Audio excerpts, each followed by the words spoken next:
Welcome to the listening window.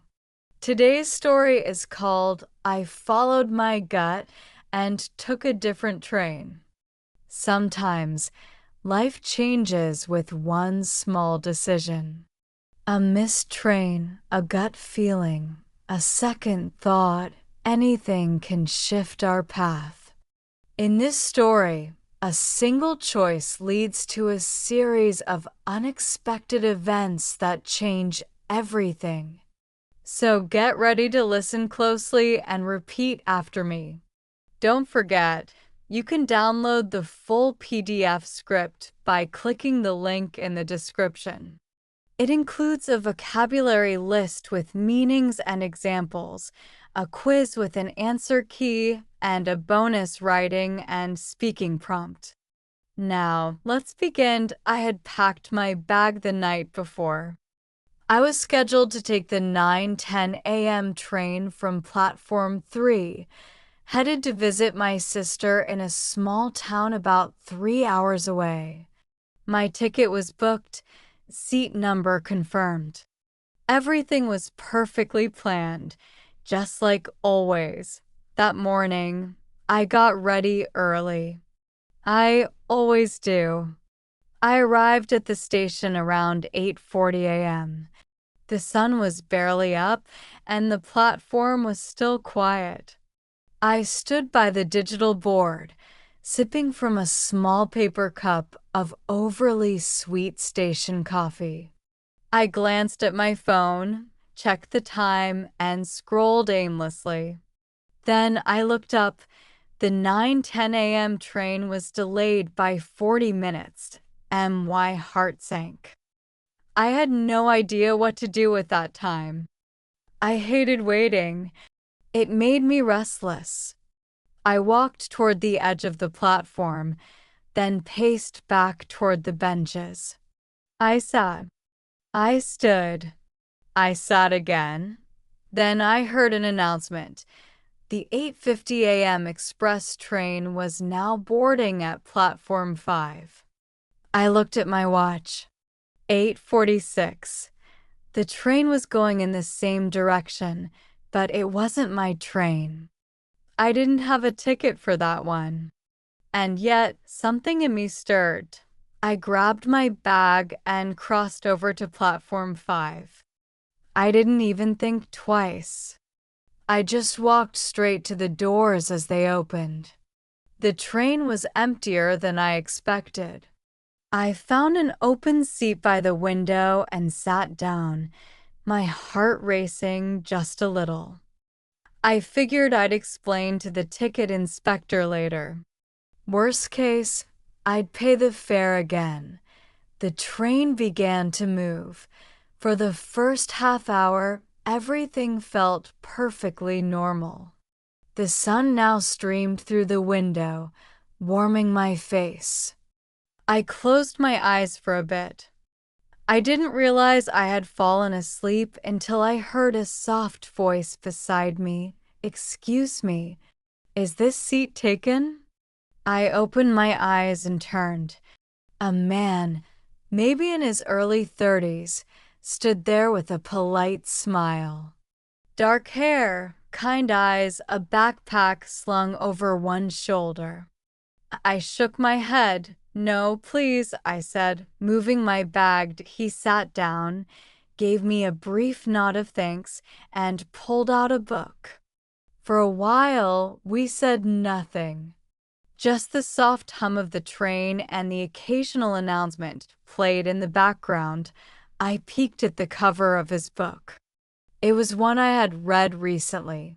"Good choice," I said casually, tilting my head toward it. He looked up, surprised but pleased. "You've read it?" "Twice," I smiled. I loved the way the ending turned everything upside down. "That's exactly why I picked it," he said, his eyes lighting up. And just like that, we began talking. We talked about books, movies, travel, food, coffee. Time passed without either of us noticing. I told him I was visiting my sister. He said he was going to meet a friend he hadn't seen in years. He had been living abroad for a while. Something about his energy made it so easy to talk. The train pulled into a station. Not mine. Not his. A small stop neither of us had ever noticed before. A woman boarded and sat across from us. She looked flustered, nervous. Her eyes darted around, and she held her bag close. "Are you all right?" I asked, unable to stop myself. She blinked, surprised. "Yes." I think someone's following me." That changed everything. We exchanged glances, me and the man beside me. He leaned forward gently. "Did you see who it was?" She nodded, hesitated, then whispered, "Tall man, dark blue coat. Got off the last train when I did. Followed me into the waiting room. Now he's on this train." I looked out the window. The train had started moving again. If this was true, we were all stuck in here together. "Don't worry," the man beside me said. "You can sit with us." The woman seemed to relax just a bit, but my heart was beating faster. From that moment, the energy in the train car shifted. I kept looking over my shoulder.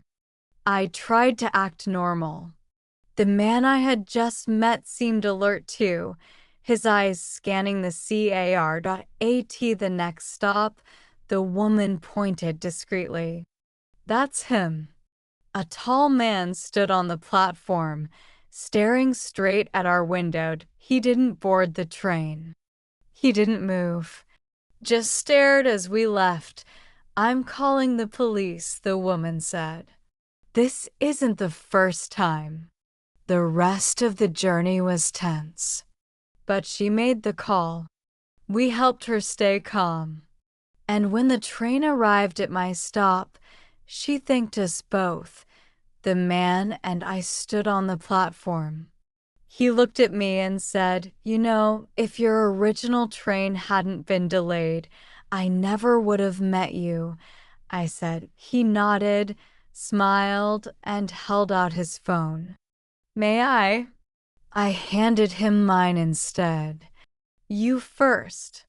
We exchanged numbers. We still talk every day. We've had coffee, long conversations, laughter, even arguments. It's not a perfect story, but it's real. All because I followed my gut and took a different train.